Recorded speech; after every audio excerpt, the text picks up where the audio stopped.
So once again, I'm in Landmannalaugar, the beautiful area that you see here behind me, and is also here around in the highlands of Iceland.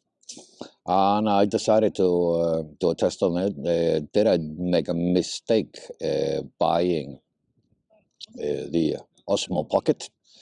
Should I have stayed with the iPhone? So I'm talking now straight to the iPhone, and so that you can see the difference.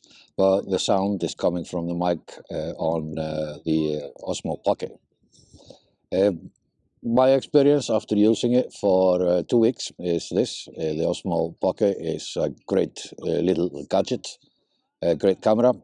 Of course, it has the advantage over things like that, the iPhone, that it is has this stabilizer, which is difficult or problem with the iPhone, and I'm now holding on a selfie stick, so that is shaking.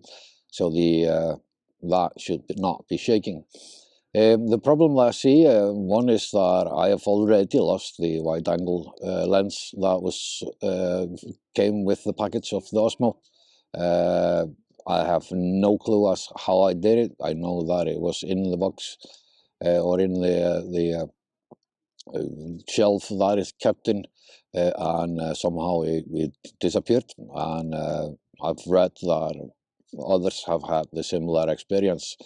And if you've seen my latest short from Katla Ice Cave, I was trying to film a fox, and of course there is only a digital zoom on the Pocket, whereas you could use one of the cameras on the one of the 3 cameras that we have on the iPhone, which means that the possibility of zooming in is not as good as on the Pocket as on the iPhone.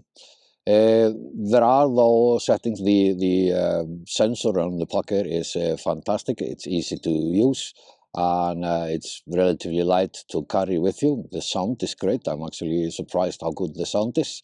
But in general, you have the iPhone on you all the time. You just had then to buy a separate gimbal for it if you want to stop all that shaking.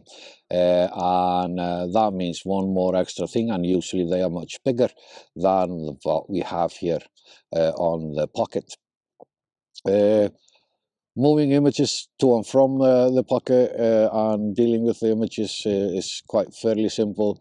Changing everything except one thing that I can't understand, and that is the files. They all get completely messed up raw data when it comes to the date and number and time stuff. If you have it connected to your phone, then you get the raw data. You get the raw data that you need directly from the phone. No problem with that. Timestamp and everything is synced completely. But on the Pocket, that is not the case, and that is a huge flaw. Messes things up, especially if you have a DAM system for sorting out all your images and base that on the date, then you are in big trouble. The phone I've did last year extensively for 3 months, not use camera, just the phone, to see how good it is. To me, as a photographer, the iPhone is, yeah, it's okay. You can use it. It's always there, and you can snap some images. But as a camera, no. I still go with real good cameras. The Pocket will never ever replace my cameras except for video. Both the Pocket and the iPhone, they are both good for making videos, making how-to videos even, and taking like landscape. You can even do landscape selfies and things like that. It's fantastic. So we'll see which one I use. It's going to be interesting to see the difference in the contrast and the images on this. The Apple has a new software out now. It's going to be really nice to see what that software does for the images and the videography, and how we'll deal with that.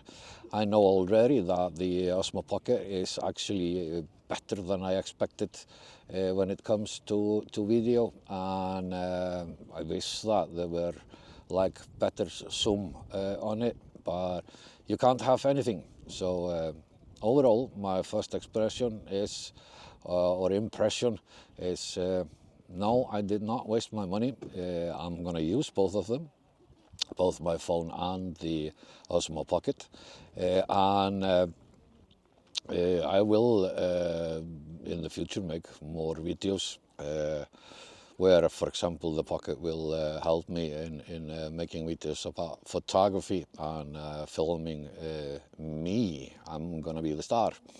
So thank you for listening to this little rant.